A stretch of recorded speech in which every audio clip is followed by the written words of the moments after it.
Queridos, graça e paz, boa noite a todos. Amém. Graça e paz, irmãos. Amém. Boa noite. Se alguém falasse boa noite para mim quando eu era menino e eu não respondesse, meu pai já... responde. Não é que eu vou fazer isso com vocês, né? Eu estou explicando como é que funcionava, né? Aí eu... falou boa noite, já respondo, porque senão eu já começo a sentir as dores, né? Ainda sinto as dores. Meu pai tem a mão bem levinha, né? Não era muito pesada, não, imagina. Bom, eu gostaria de pedir a vocês que abram as Bíblias ou liguem o seu tablet, smartphone, iPad, iPod, não sei qual aparelho que você está usando aí hoje, no livro dos Salmos, capítulo de número 18. Nós vamos fazer uma breve exposição de apenas 2 versículos. Exposição de texto bíblico de apenas até 3 versículos nós chamamos de sermão textual. A partir de 4 versículos nós chamamos de sermão expositivo. Tá? Quem fala sobre o porquê dessas definições são os estudiosos da área de homilética, aqueles que escrevem livros sobre pregação, sobre como comunicar melhor a palavra de Deus aos corações das pessoas. Não a questão de iluminação do Espírito Santo no seu coração, mas como a gente pode facilitar esse conhecimento que a gente precisa passar ao longo da pregação bíblica. Então, Salmo de número 18, versículo 1 e 2... eu quero fazer a leitura e quero pedir que vocês acompanhem, por favor. Na verdade, eu vou começar não do versículo 1, vou começar da epígrafe. Sabe aquele títulozinho que tem no seu salmo, no seu livro de salmos aí? Eu vou ler a partir desse títulozinho, porque o título vai dizer qual o contexto e vai te ajudar a entender o que nós vamos falar nessa noite, tá joia? Ao mestre de canto, Salmo de Davi, servo do Senhor, o qual dirigiu ao Senhor as palavras deste cântico, no dia em que o Senhor o livrou de todos os seus inimigos e das mãos de Saul. Ele disse: eu te amo, ó Senhor, força minha. O Senhor é minha rocha, a minha cidadela, o meu libertador, o meu Deus, o meu rochedo, em que me refugio, o meu escudo, a força da minha salvação, o meu baluarte. Amém? Vamos orar mais um pouquinho? Senhor, nós queremos te agradecer por essa palavra, queremos te agradecer pela tua presença neste lugar, queremos te agradecer, meu Pai, porque aqui o teu nome tem sido glorificado pelos teus grandes feitos, por tudo aquilo que o Senhor tem operado no coração do seu povo, por tudo aquilo que o Senhor tem feito, Papai querido, a cada um, e pela tua grande salvação que tem, Papai querido, dado a nós. Nós queremos te agradecer nessa noite e queremos te pedir, Senhor, que o Senhor nos capacite a compreender a tua palavra. Nós precisamos do teu Espírito para entender a tua palavra, para receber a tua palavra e para praticar essa palavra, Senhor. Nós te pedimos que nessa noite saiamos daqui mais praticantes do que já somos da tua palavra. É o que eu te peço nessa noite e te agradeço em o nome de Jesus. Queridos, vocês viram aqui a irmã Nilta testemunhando dos grandes feitos do Senhor, das grandes obras que Deus tem feito no meio do seu povo. Deus é um Deus que opera maravilhas desde a criação, porque a criação, a própria criação é uma maravilha de Deus. Ela é uma maravilha de Deus. E esse Deus, ele opera grandes coisas. A gente encontra na Bíblia o relato de muitas coisas boas, de muitas coisas maravilhosas que Deus tem operado. E é interessante que quando você lê o Antigo Testamento, quando o povo de Israel está falando acerca desse Deus, quando as outras nações ouvem acerca desse Deus, eles normalmente não se referem ao Senhor pelo nome dele, mas se referem ao Senhor pelos grandes feitos, pelas grandes obras, pelas maravilhas que eles têm feito, que ele havia feito. Você vê alguns exemplos na Bíblia. Por exemplo, quando Josué, ele começa a conquistar as terras. As nações tinham medo de Israel, não por causa do nome desse Deus que eles conheciam, mas por causa dos feitos. Eles sabiam que lá no Egito havia acontecido uma grande obra e que o Deus que era responsável pelos hebreus havia aberto o Mar Vermelho e o povo havia passado a pé enxuto. E essas grandes obras faziam com que esse Deus fosse muito conhecido. Então, naquele tempo, era muito comum não se conhecer o nome de um Deus, mas saber acerca dos seus grandes feitos. É interessante porque, olhando para essa perspectiva, nós hoje podemos conhecer uma pessoa pelo nome. Se eu perguntar a vocês, quem é o anjo da igreja? Quem é o anjo da igreja? Como? Conhecemos pelo nome. Não é assim? Mas se eu falar para você assim, os flamenguistas que vão achar bom, anos 80, camisa 10, craque do time, você vai lembrar de quem? Do Zico. Você se lembra dele, às vezes, só de ouvir falar dos feitos. E era assim que Deus era conhecido no Antigo Testamento, conhecido pelos seus grandes feitos.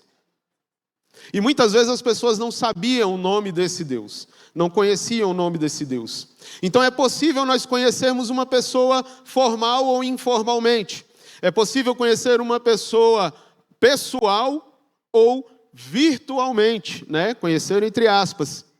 É possível nós não sabermos às vezes o nome da pessoa, mas conhecer os feitos que essa pessoa operou. E quando nós olhamos para esse texto que eu li, esse texto fala exatamente dessas coisas.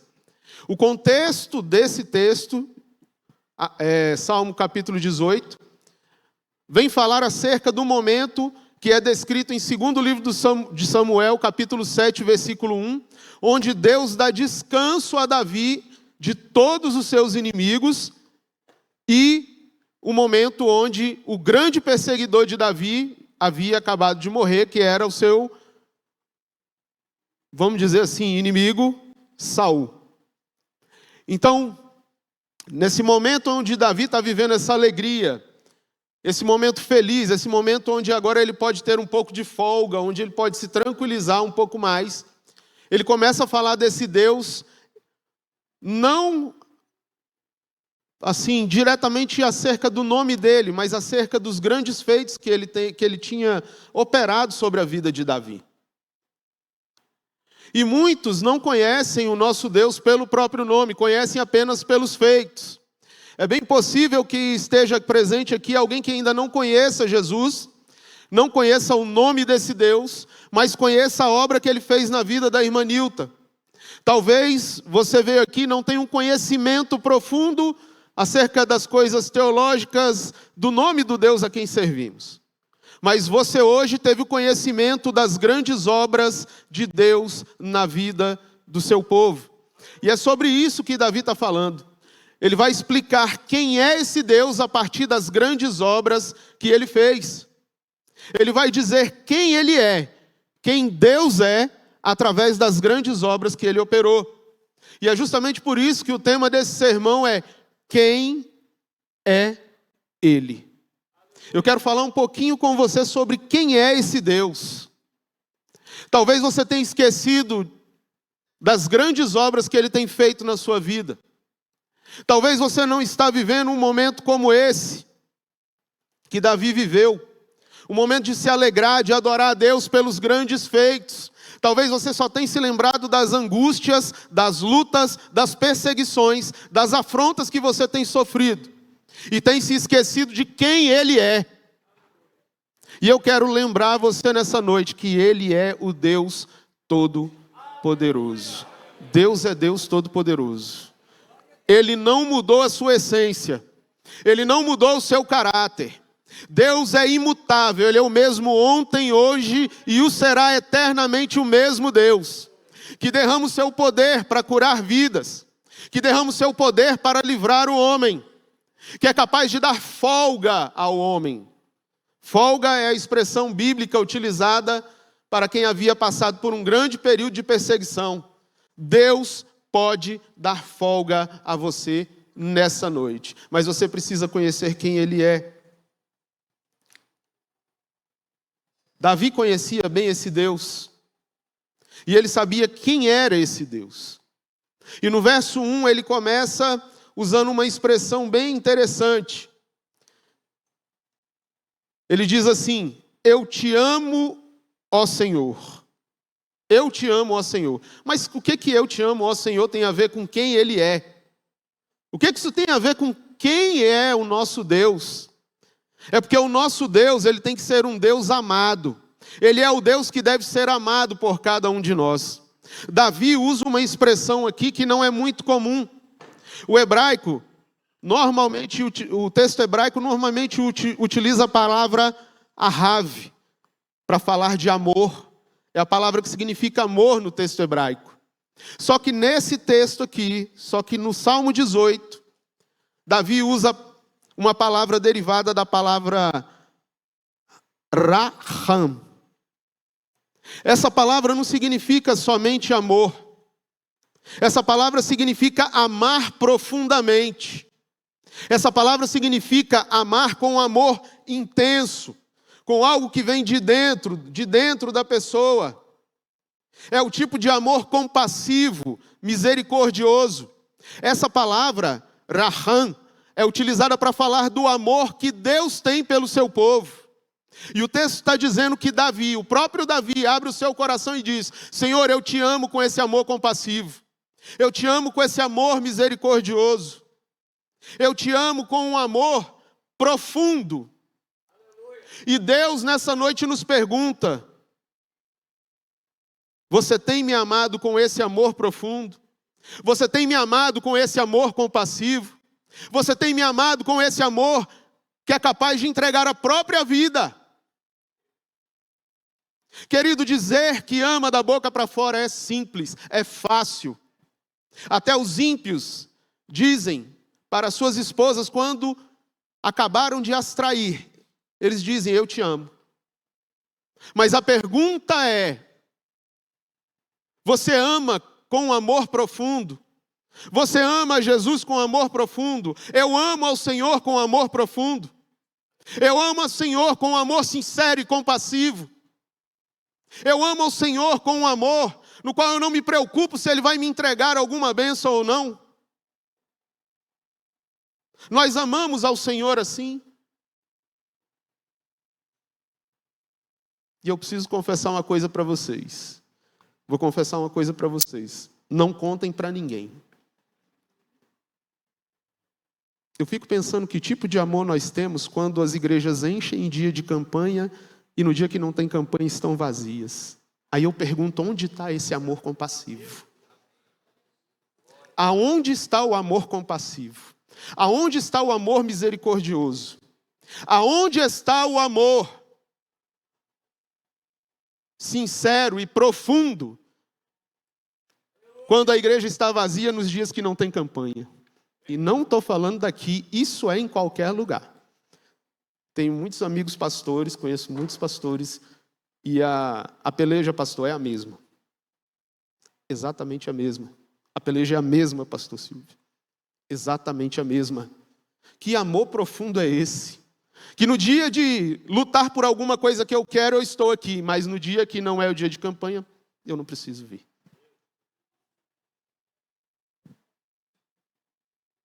Deve ser a profundidade de uma poça d'água. Não a profundidade daquilo que a Bíblia está dizendo para nós. Davi disse que amava com um amor profundo. Davi disse que amava com amor profundo, amor sincero. E a pergunta: quem Ele é? Ele é o Deus a quem eu amo. Ele é o Deus a quem eu devo amar profundamente. Ele é o Deus a quem eu devo entregar toda a minha vida e não somente aquilo que eu quero. Ele é o Deus a quem eu amo. E nas minhas orações eu não vou colocá-lo contra a parede. Eu não vou dizer que eu estou de mal do Senhor, como eu já ouvi testemunhos. E eu me preocupo, como é que eu tenho coragem de testemunhar que eu estava brigadinho com Deus, que eu estava discutido com Deus, que eu estava chateado com Deus. Que amor é esse que me leva a dizer isso, irmãos? Um amor profundo faz eu entender que Deus me ama mesmo em meio às pelejas. Que é um homem mais perseguido do que Davi, irmãos. Que é um homem mais afrontado do que Davi. que é um homem que era rei e foi apedrejado quando saiu do seu palácio. Simei atirou pedras nele.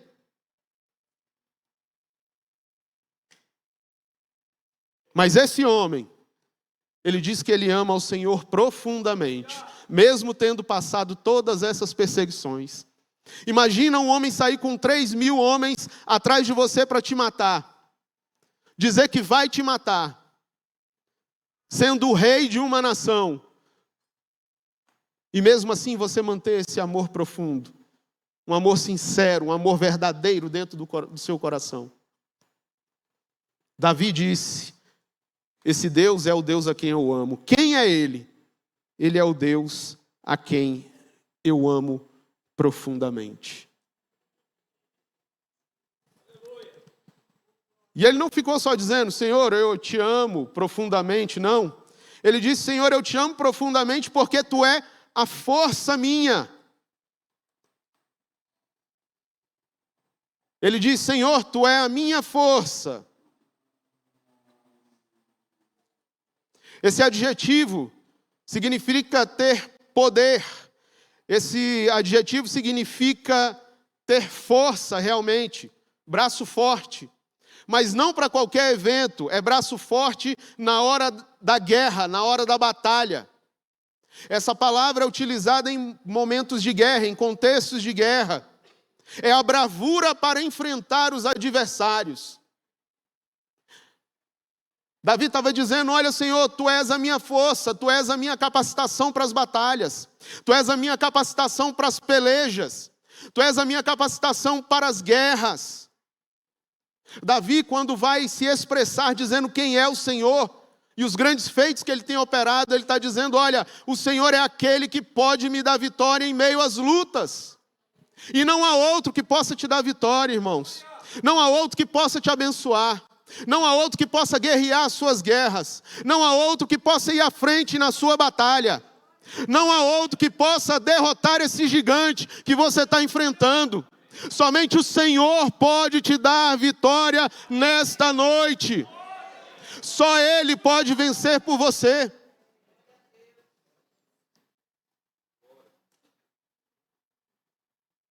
Queridos, Davi só venceu Saul. Davi só venceu os filisteus. Davi só venceu os traíras que andavam dentro do reino dele. Davi só conseguiu vencer essas pessoas porque Deus era a força que motivava Davi. O que tem que te motivar é o seu relacionamento com Deus. O que tem que te motivar na batalha é uma vida intensa de oração com o Senhor.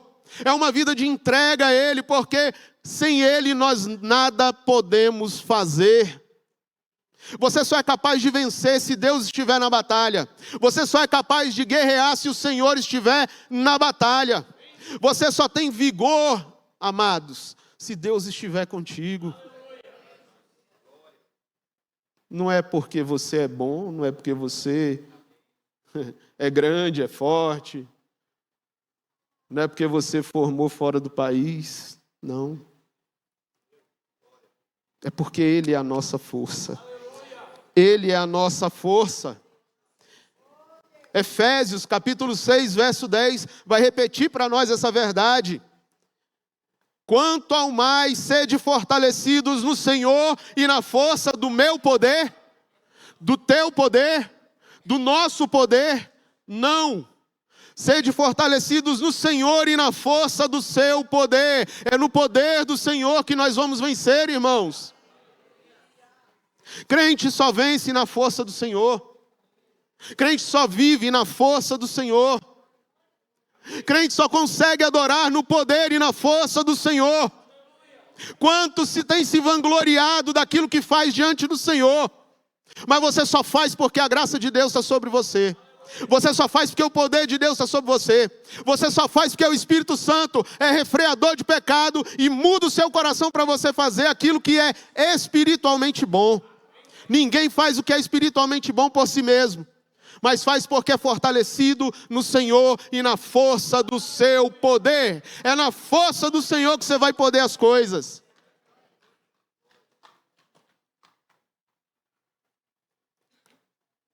Quem é Ele? Ele é a nossa força. Ele é a nossa força. O Senhor é a nossa força.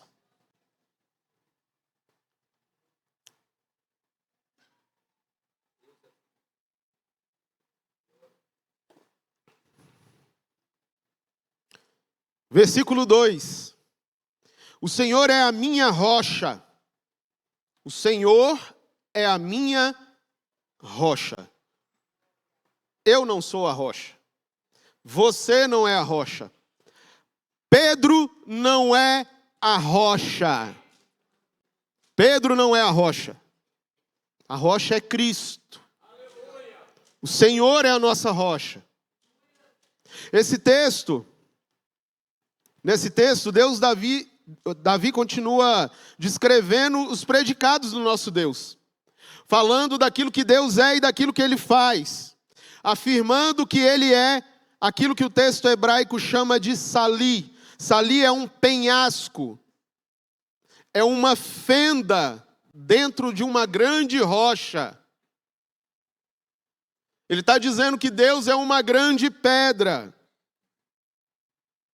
ou que Deus é uma grande pedra onde se encontra uma fenda, a qual você pode entrar e ali se amparar, descansar. Lembra de quando Saul saiu com 3.000 homens a perseguir Davi? Lembra disso? 1 Samuel capítulo 24, do versículo 2 ao versículo 6, ele sai com 3.000 homens atrás de Davi e seus valentes e o seu exército. E ele vai atrás de Davi, e chega um momento que ele precisa aliviar o ventre, e ele entra dentro da fenda da rocha, e ele vai aliviar o ventre. Quem é que está lá dentro? Davi com o seu exército. É interessante que o homem vira para Davi e diz assim: olha, hoje o Senhor colocou o teu inimigo na tua mão. E Davi diz: longe de mim tocar no ungido do Senhor. Eu não vou fazer isso. Eu vou deixar para que o Senhor tome as medidas necessárias. Deus é que é a nossa justiça. Se o Senhor é sua força, você não precisa ficar correndo atrás para derrubar ninguém. Se o Senhor é sua força, você não precisa queimar ninguém no seu serviço para você subir. Se o Senhor é sua força, você não precisa ir no presidente da empresa falar que o diretor está te perseguindo. Basta você dobrar o seu joelho e clamar, porque Deus é a nossa justiça. Ele é a nossa força. Ele é a nossa fenda na rocha. Ele é a nossa rocha. E o texto diz que aquele homem entra lá naquela caverna. Davi, o perseguido, que está ali protegido, vê à sua frente o seu inimigo completamente desprotegido. Sabe por que isso? Porque é o Senhor quem cuida de nós. É o Senhor quem nos guarda, é o Senhor quem preserva a nossa vida. É o Senhor quem opera sobre nós para que o mal não nos atinja, para que o mal não nos alcance. E mesmo que o mal venha nos alcançar, Deus tem algum propósito, Deus tem alguma obra para fazer. E isso não faz com que eu o ame menos. Isso deve fazer com que eu o ame ainda mais. Essa deveria ser a realidade do nosso coração. E quando eu olho para esse texto e vejo Deus dizendo que Ele é a rocha, que Ele é a fenda na qual eu posso me esconder para me proteger dos meus inimigos, eu fico pensando tanto de crente parecendo criancinha de 5 anos, que anda chorando pelos cantos inseguro, parecendo menino que não dá conta de dormir no escuro, parecendo menino que não dá conta de pegar uma colher e colocar comida na boca. Quantos crentes que hoje já não creem mais que Deus é o Todo-Poderoso? Quantas pessoas que se dizem cristãs e que não entendem que Deus é a nossa rocha e que por qualquer coisa reclamam diante de Deus. Ah, Senhor, mas o Senhor não me ama. Ah, Senhor, mas o Senhor não está comigo. Ah, Senhor, se o Senhor fizer isso, estou te avisando. Olha o problema que o Senhor vai arrumar. Gente colocando o Senhor contra a parede, como se Deus tivesse medo de mim ou de você, irmãos. Ninguém pode colocar o Senhor na parede. Ele é Deus Todo-Poderoso. Ninguém pode afrontá-lo. Ninguém pode enfrentá-lo. Ele é Deus, nós somos apenas servos. Servos. E quando estamos nessa condição, somos desobedientes.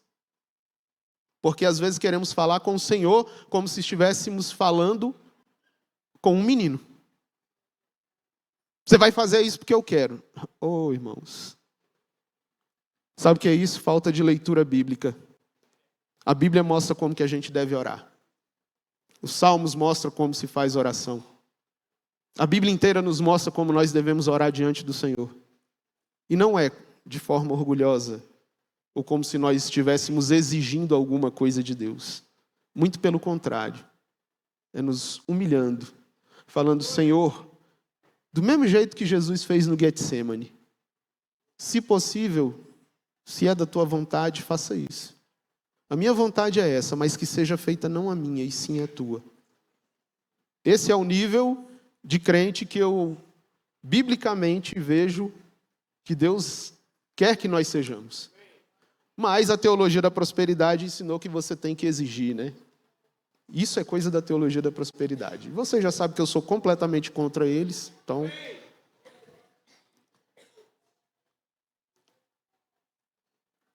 Então, queridos, nós precisamos ser crentes que confiam no Senhor. Nós precisamos ser crentes que entenderam que mesmo diante das dificuldades nós já encontramos uma fenda, já encontramos um lugar seguro para estar.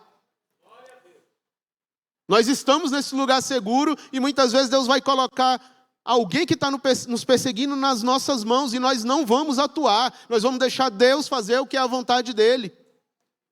E nós vamos aguardar em Deus, e nós vamos esperar em Deus, e nós vamos nos humilhar diante de Deus e reconhecer que Ele é grande e que nós não somos nada, porque nós esperamos dEle, nós confiamos nele. É Ele que tem nos guardado, irmãos. É Ele que tem nos guardado. Quem Ele é? Ele é a nossa rocha. Ele é o lugar onde nós podemos nos esconder, onde nós podemos ficar seguros. O texto diz ainda, além de ser a nossa rocha, o Senhor é a minha cidadela. Na revista atualizada, Almeida Revista Atualizada, a nossa tradução diz, Ele é a minha cidadela. Então, quando você pensa em cidadela, você pensa numa cidade pequena. Mas a ideia do que a palavra hebraica Metsudati que significa é topo de uma montanha ou cume. A gente não precisa ser expert em guerrilha urbana para entender que a grande dificuldade no Rio de Janeiro de se tomar posições nos morros tomados por facções, né? A gente não precisa ser expert nisso para entender que a dificuldade de se entrar dentro do morro tomado por facção é o fato do morro ter um lugar alto de onde eles podem atirar e com facilidade enxergar quem está tentando subir. E é justamente isso que Davi está falando, que ser um servo de Deus, que amar ao Senhor e entender as grandes obras, entender quem Ele é, tem mostrado para Davi que o Senhor tem colocado ele no lugar alto, o Senhor tem sido o monte onde ele tem olhado os inimigos tentado subir de maneira privilegiada, porque lá de cima você está num lugar mais seguro do que quem está embaixo. É por isso que durante essas trocas de tiro, fica muito fácil para os traficantes que estão no alto do morro acertar quem está lá embaixo. E Davi está dizendo justamente isso. Eu estou numa posição privilegiada, eu estou no alto, num lugar seguro, num lugar onde eu posso observar tudo, num lugar onde eu posso ter uma vista privilegiada e ser melhor defendido. Então o Senhor é esse monte alto, o lugar onde você está protegido, o lugar onde vai ser mais difícil alguém te atacar, o lugar onde vai ser mais difícil alguém fazer algum mal contra você. Davi sabia disso, Davi já tinha esse entendimento, também porque era um homem de guerra. Também porque era um homem de guerra. Então, o Senhor, Ele é o topo da montanha. O Senhor, Ele é o lugar alto. Ele é o lugar mais alto, da onde eu consigo observar tudo. Da onde eu consigo enxergar as coisas. Da onde eu consigo perceber os meus inimigos tentando me acertar. Mas só que esse alto monte é intransponível, amados. Ninguém pode transpor o Senhor. Ninguém pode acabar com o lugar alto que Deus colocou para você.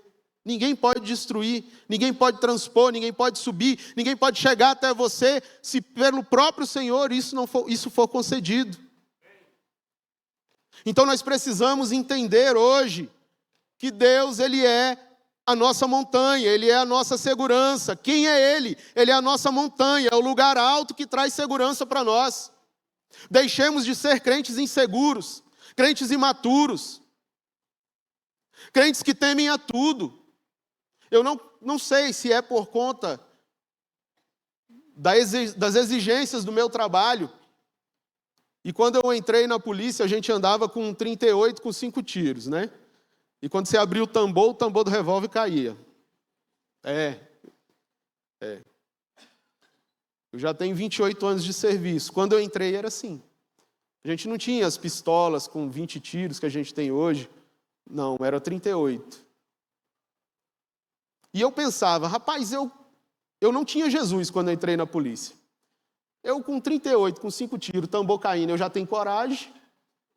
Eu pensei, agora que eu aceitei Jesus, eu nem preciso de arma para ter coragem. Não preciso, eu tenho que crer no Senhor.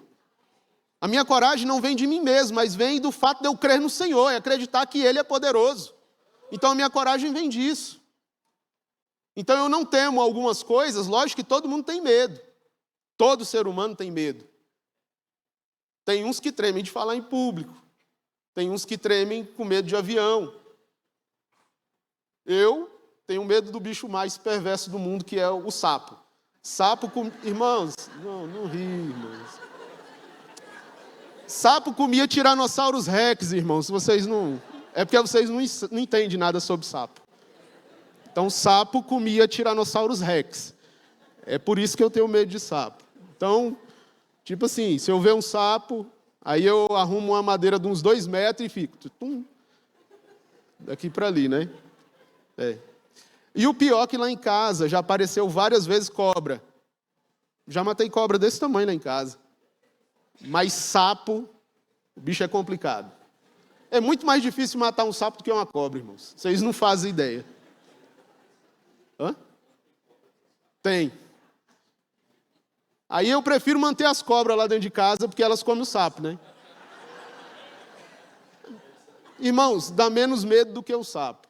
Então todo mundo tem algum tipo de medo.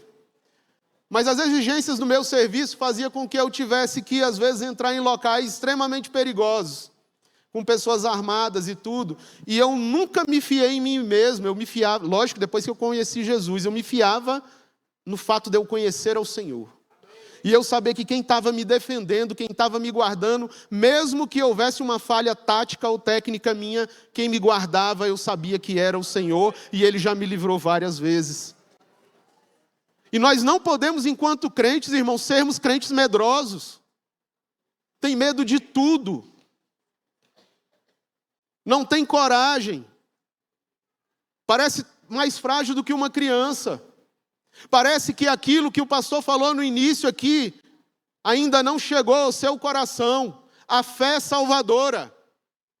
Não é a fé de acreditar que as coisas vão acontecer, mas é a fé salvadora. Aquela fé que Efésios, capítulo 2, vai falar para nós. Que pela graça sois salvos mediante a fé, e isto, a fé, não vem de vós, é dom de Deus, para que ninguém se glorie.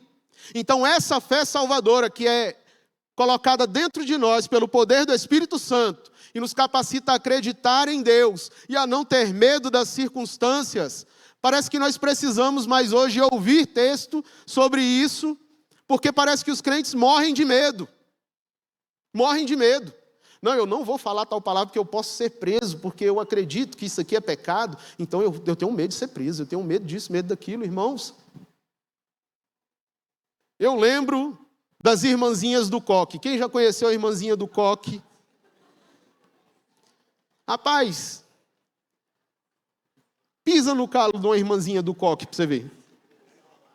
Elas eram bem amorosas, né? Mas se você pisasse no calo delas, elas... Rapaz, tu está pensando que está mexendo com quem? Espera aí que eu vou te colocar nas mãos do Deus vivo. Porque elas criam no Deus a quem elas serviam. E hoje eu vejo cada coisa, irmãos, que eu me assusto. Aí eu falo, será que é crente mesmo? Será que crê no Deus a quem ele serve? Será que entendeu que o Senhor é a cidadela dele, é a rocha dele, é o Deus a quem ele ama? Então, o Senhor é o lugar alto, ele é o topo da montanha que nos coloca numa posição privilegiada para que os nossos inimigos não nos toquem. O texto ainda diz que o Senhor, ele é o meu libertador.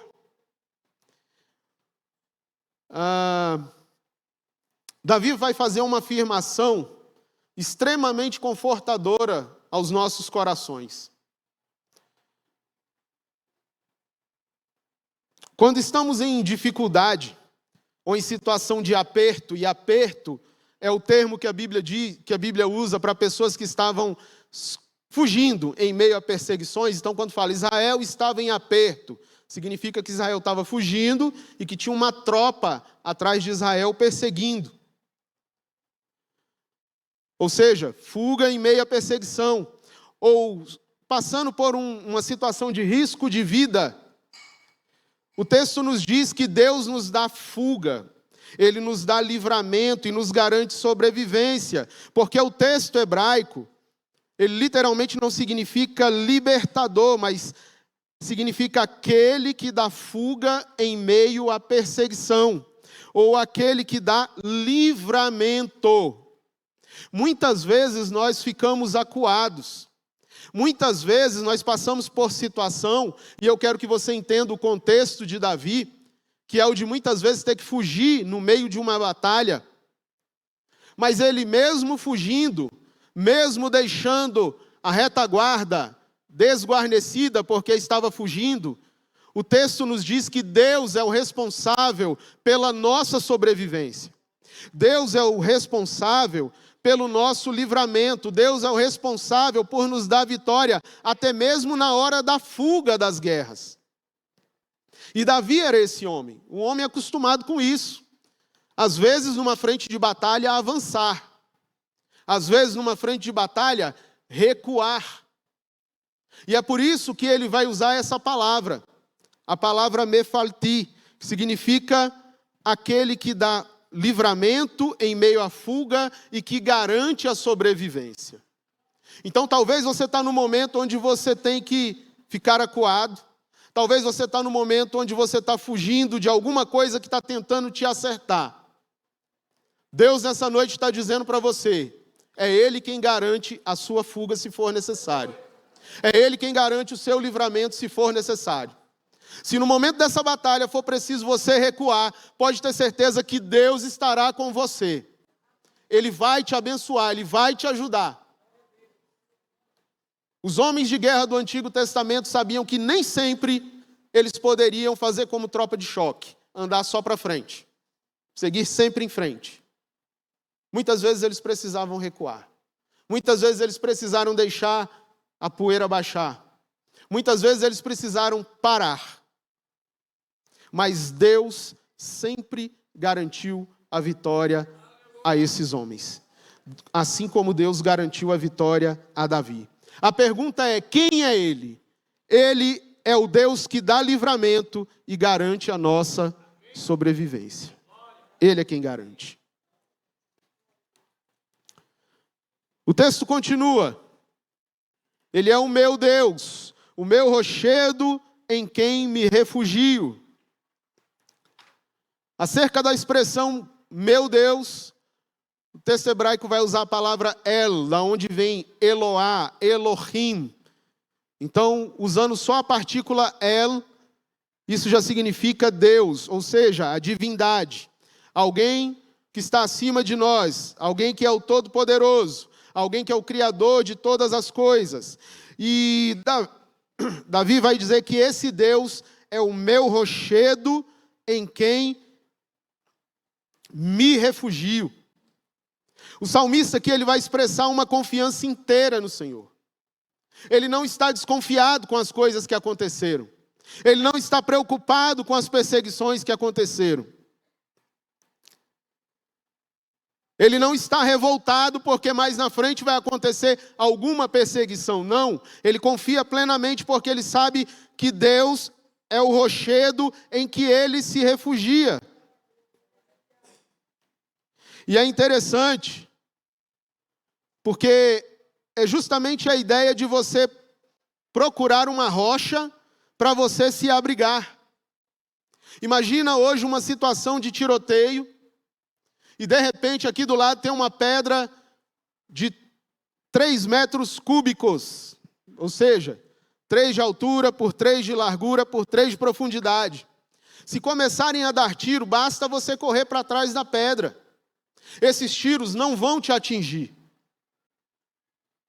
Você está buscando refúgio atrás de um rochedo. É justamente isso que Davi está dizendo. Que nos momentos onde as pessoas podem atirar dardos inflamados em você, flechas em você, podem atirar em você, você pode se abrigar atrás desse Deus. Você pode se esconder atrás desse Deus. Porque qualquer dardo, qualquer flecha, qualquer seta, qualquer tiro, qualquer coisa que tentarem contra você, vai esbarrar justamente no Deus a quem você serve. Davi tinha uma confiança plena do Deus a quem ele servia. Sabe o que eu acho? Vou contar um segredo para vocês. Eu acho que a falta de confiança é falta de leitura bíblica. Sério, irmãos? Eu acho que a falta de confiança é pouco tempo de oração. Eu acho que a falta de confiança, eu desconfio, mas não fala para ninguém. É falta da nossa vida ser uma vida de santidade. Eu acho que é isso que está fazendo com que a gente pense que Jesus é uma pedrinha desse tamanho e não consiga enxergar o nosso Deus como o rochedo que protege a nossa vida, que guarda a nossa vida, que nos livra do mal e que tem dado vitória a muitos aqui têm se escondido no Senhor. E os que têm se escondido no Senhor têm experimentado da bondade dEle, têm experimentado do livramento dEle, têm experimentado do amor que Ele tem por nós, desse amor compassivo, no qual Ele diz: vem meu filho, fica atrás de mim, porque eu vou segurar tudo isso que está acontecendo. Davi tinha essa confiança.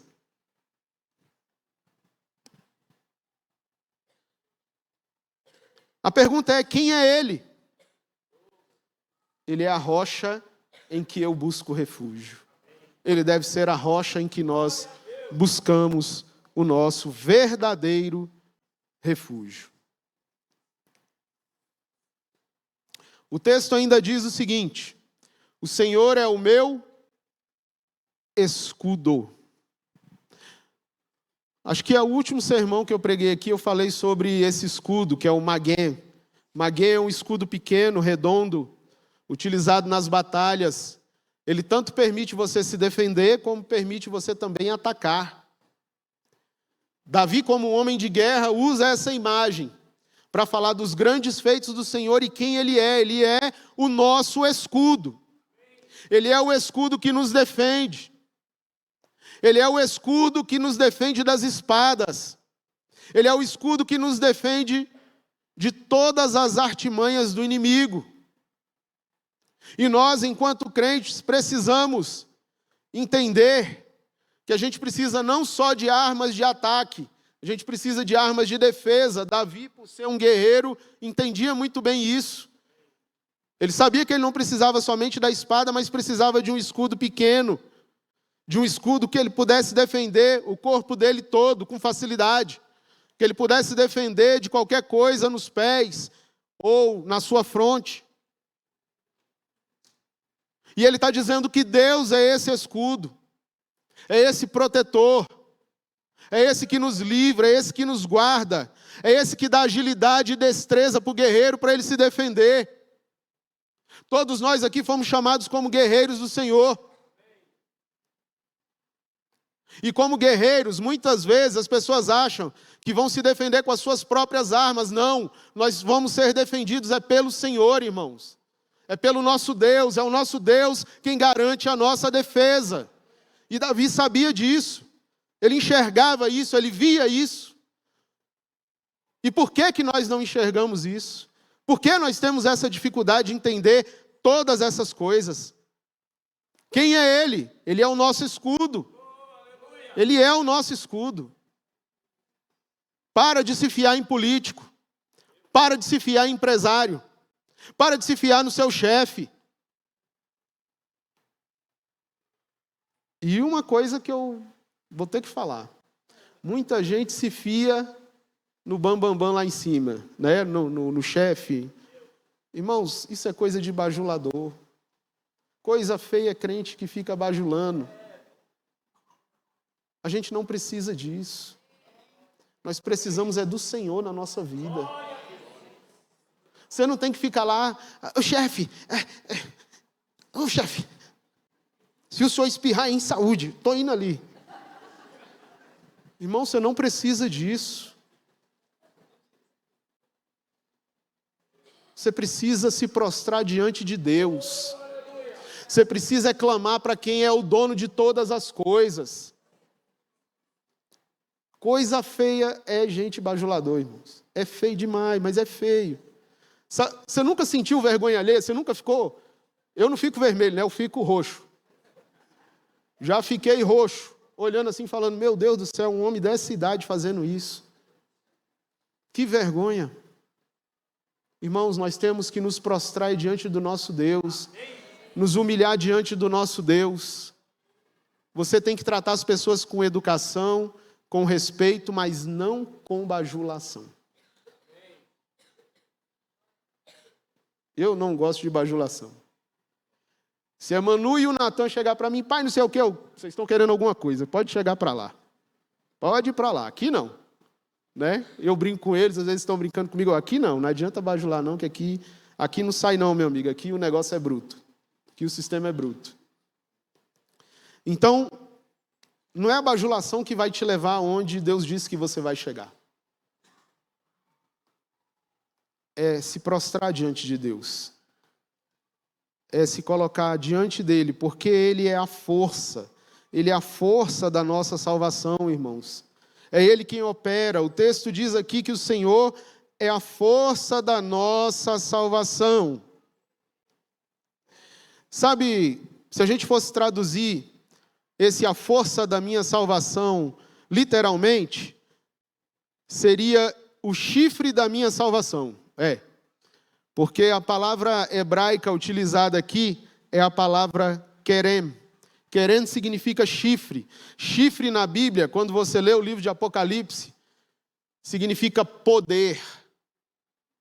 Significa força, vigor. E o texto está dizendo para nós que o Senhor, Ele é o poder da nossa salvação. Ele é a força da nossa salvação. Salvação aqui não tem a conotação de entregar a vida a Jesus Cristo como Senhor e Salvador. Salvação aqui tem a ver com o contexto de guerra. É o Deus que livra quando você acha que vai morrer. É o Deus que não deixa alguém acabar com a sua vida porque a graça dele está sobre você. É o caso e o contexto de guerra. E nesse contexto, irmãos, onde a nossa vida está por um fio, não adianta você correr atrás de ninguém. Não adianta você bajular ninguém. Não adianta você querer ser amigo de alguém. Nesses momentos você precisa ser amigo de Deus. Nesses momentos você precisa ser servo de Deus. Nesses momentos você precisa se prostrar diante de Deus. Reconhecer que Ele é o Senhor e que Ele é a força ou o poder da sua salvação. A pergunta é: quem é Ele? Ele é a força da minha e da sua salvação. Eu gostaria que todos nós tivéssemos a mesma confiança que Davi tinha. Olha que Davi ainda não teve a oportunidade de receber toda a Bíblia Sagrada. Ele tinha em mãos parte do Antigo Testamento, parte do Antigo Testamento. Ele não viu no sentido assim, ele não viu as maravilhas que Jesus operou, pelo fato de nós termos a Bíblia Sagrada completa, ele não ouviu os milagres do Novo Testamento. Claro que ele foi profeta e escreveu muitas coisas acerca da vinda do Messias, mas ele não teve a oportunidade que nós temos. Ele não teve a oportunidade de ouvir um testemunho maravilhoso como o da irmã Nilta. Ele não teve a oportunidade de saber que Jesus entregou a sua vida na cruz do Calvário por amor a nós. Ele não conheceu o livro de Apocalipse, que traz uma esperança duradoura nos nossos corações, porque nós cremos que Jesus voltará e que um dia estaremos com Ele para sempre. Para sempre, irmãos. Ele não sabia de nada disso, mas ele sabia quem era o Senhor a quem ele servia. Ele conhecia profundamente esse Deus pelas obras que ele operou em sua própria vida. E nessa noite eu queria convidar você a relembrar tudo que Deus tem operado na sua vida, para que você não esqueça de quem Ele é, não esqueça do que Ele tem feito, não esqueça de como Ele tem te amado, e que você retribua, e eu retribua também ao Senhor, com um amor compassivo, com um amor sincero, e com um amor verdadeiro. Que Deus abençoe a sua vida, que Deus abençoe a minha vida, que o Senhor tenha misericórdia de nós e coloque em nós essa fé inabalável que Davi teve, que nós tenhamos essa mesma fé inabalável e especialmente que amemos o Senhor de todo o nosso coração, de toda a nossa alma e de todo o nosso entendimento. Que Deus abençoe sua vida em Cristo Jesus.